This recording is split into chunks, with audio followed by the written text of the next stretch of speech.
अस्सलामु अलैकुम। अस्सलाम वालेकुम।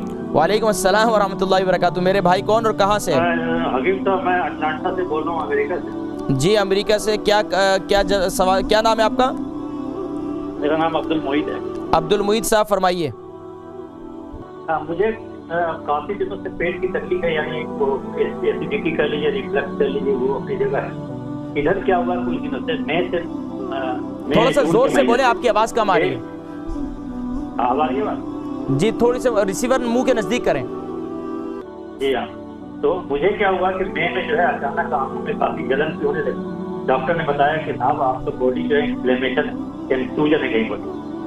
फिर अभी जो है अगर मैं अचानक एक दिन मुझे बुखार आया, उसके बाद पेशाब में दर्द और जलन, और उसके बाद डॉक्टर ने बताया कि बायोप्सी वगैरह की सब कुछ ठीक है।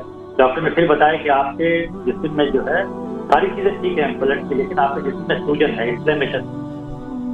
और मुझे साइनस की प्रॉब्लम हमेशा रहती है, हल्की सी आवाज़ चली, मौसम बदला और चीखें आनी शुरू हो गई। आपकी आवाज़ नहीं आ रही? जी जी जी, मैं सुन रहा हूँ आपकी बात। हाँ, तो मुझे जो है हल्के से मौसम के बदलने से या बारिश हुई, हवा हुई, तो साइनस की तकलीफ शुरू हो जाती है जी। और सीने में हल्की सी ठंड लगी और सीने में जकड़न, दोनों तरफ जकड़न। अच्छा ये बताइए, आपकी उम्र कितनी है?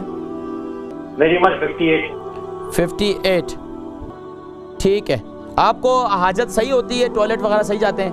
नहीं, कॉन्स्टिपेशन बहुत ज्यादा है। मैं कुछ भी खाऊं, कोई भी चूरन लूं, कुछ भी करूं तो चलें आप देखें, मैं जिक्र करता हूँ, ठीक है। बहुत शुक्रिया कॉल करने का। अब्दुल मोईद भाई काफ़ी अरसे से इनको अर्थराइटिस भी है, जिसमें सूजन भी हो जाती है, मैदा भी ख़राब रहता है और कब्ज़ की भी शिकायत है। देखिए जी, अलक़ब्ज़ उम्मुल अमराज़ कहा गया। कब्ज़ तमाम बीमारियों की माँ है, हमारे तिब में कहा जाता है। हमारे असातिज़ा फरमाया करते थे, जिस तरीके से जो है एक माँ बच्चे जनती है, इसी तरीके से कब्ज़ भी हमारे जिस्म के अंदर बीमारियों को जन्म देती है। तो अब कब्ज़ को दूर करने के लिए सबसे बेहतरीन तरीक़ा मैंने जो बतलाया है कि कब्ज़ जिसको भी हो वो रात को ये इंजीर घीला करें, 3 दाने इंजीर जो है, और कोशिश करें कि ये वाइट इंजीर होनी चाहिए, इसको घीला कर लें और सुबह उठकर उसका पानी भी पी लें। और ये जो है आप यानी कि ये इंजीर जो है इसको खा भी लें, तो आप इंशाल्लाह दुआएं देंगे। और इसके साथ साथ अगर आपको शुगर नहीं है, क्योंकि आपने शुगर का नहीं बताया, अगर आपको शुगर नहीं है तो रात को सोते वक्त जो है दूध के साथ मेथी दाना ग्राइंड कर लें, और मेथी दाने को रात को जो है आप दूध के साथ इस्तेमाल करें, सुबह उठकर इंजीर इस्तेमाल करें, तो इंशाल्लाह आप दुआएं देंगे और अगले 7 दिन में मुझे दोबारा बतलाएं।